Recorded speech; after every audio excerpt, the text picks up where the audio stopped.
The aim of this video is to introduce you to the idea of a series, and in particular arithmetic series, and we're going to logically link to what's called the sum of an arithmetic series. Been looking at sequences, and if we look at an arithmetic sequence, basically it's like a list of terms, list of numbers with a common difference between them. And if we added all those together, we'd have the sum of a sequence. If we added all the terms, okay, so you got A plus D, A plus D plus D, so it's A plus 2D, and so on up to the last one, wherever it ends. Okay, I'll just call the last term L, cursive L. Alright, and if we added them together, we'd be adding all these terms, so instead of commas there, we would have addition signs. And that's pretty much the difference between a sequence and the sum of a sequence. The sum of a sequence is called a series, which is important. So when you sum the terms together, we have what's called a series. In this video, we're looking at arithmetic series. So perhaps this is the first time I've ever done this. I should probably rename this video. So it's not the sum of a series, because a series is a sum by definition. So it's the sum of the terms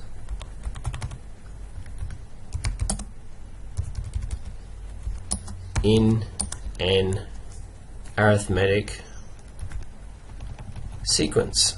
It's probably a more fitting and correct title. So the sum of the terms in an arithmetic sequence. So there we go, we've changed the title to something a bit more appropriate. So important to note that in this video we're going to look at finite sequences. That means they are not infinite, they don't go forever. There's a first term and a last term, so we're talking about finite situations. A later video we'll talk about infinite.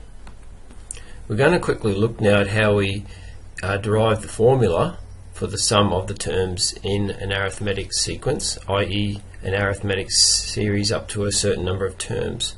So first, a few little symbols. If we're looking at the sum of the first n terms, we're going to call that S sub n, big S sub n, and the nth term is the last term, so the last term we're going to call L. So what we would have, that would be the first term, A, because that's by definition A is the first term. Then A plus the common difference will get us the second term, A plus two lots of D, and so on. Now what we can look at is eventually we get to the last term. If we think backwards now, going the other way, we're subtracting the common difference. So the second last term would be the last term minus the common difference, then minus another common difference off the last term, so that would make two of them, and so on. So if we look at getting this whole right hand side here and flipping it around, writing it in reverse order, we get that. Now if we collect both of these, both of them, they're equal to each other, but they're written down in a different way. If we get both of those and add them together on the next line, we will get this. Okay, and what we've got is these things correspondingly go here like this. That one there, A plus D plus L minus D. Okay, the D's cancel and you get A plus L. Same with that one. And you get all these groups of A plus L. You can try it yourself in full if you like, if you're not convinced, but it does actually do that. So on the left we've got two lots of S sub n, and basically how many groups of A plus L do we have?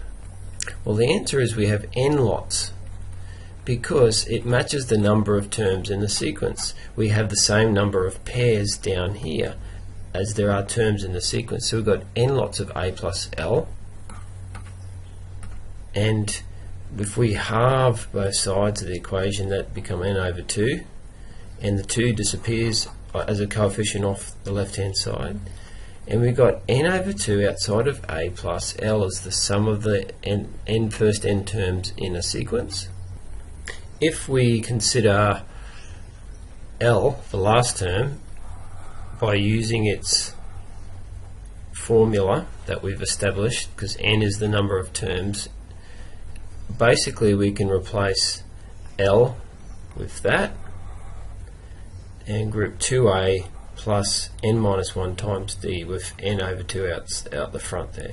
That's our basic formula for the sum of the first n terms in an arithmetic sequence. In other words, it's an arithmetic series, the result of an arithmetic series. So that's important. Another way of taking that on board is by looking back up again here. That was the last term there. So when we got back up here, we noticed we had the last term and we had the first term. So it's actually, if you have the information available, you can use this version of the formula, n over 2 outside of first term plus last term, or if you like, you can write it in that form there. So it depends what information the question gives you. So those two formulas are important, and you can use either one depending on the situation, what information is given. Interestingly enough, this is also very useful too. It's a connection between the last term and the sum of a series. Slightly confusingly, last term also is known as t sub n, if you think about it, because n is the number, but you could use L if you like, that L that we had before. Alright,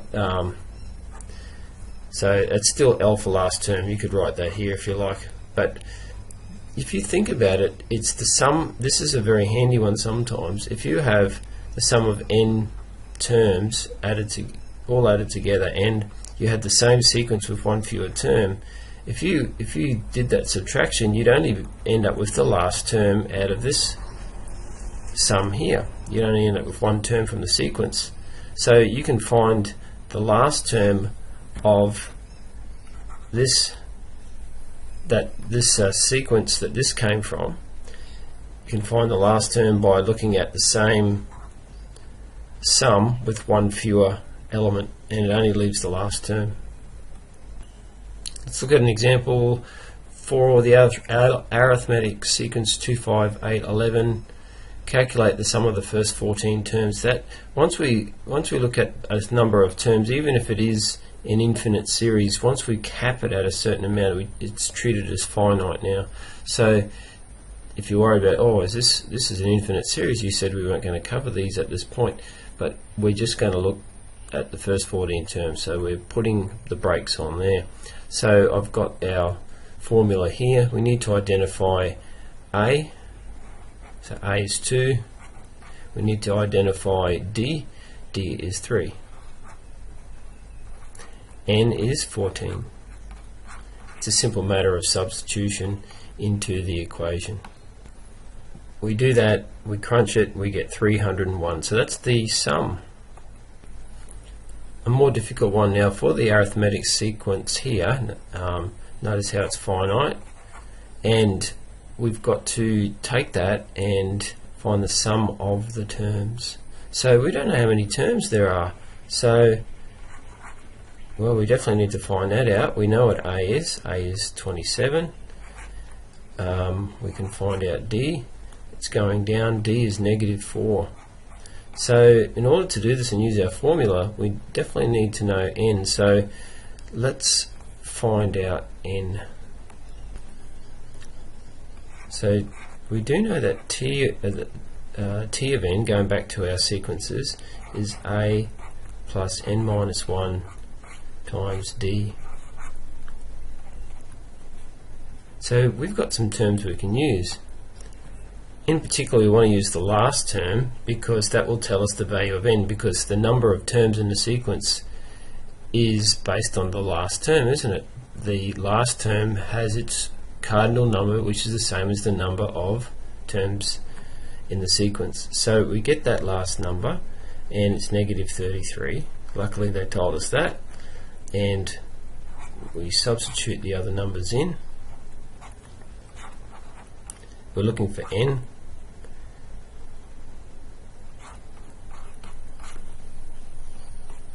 Tidy it up.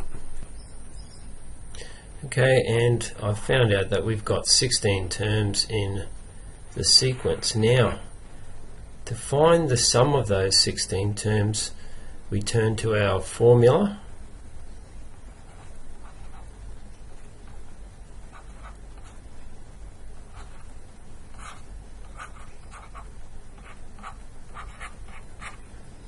For the sum of the first n terms in an arithmetic sequence.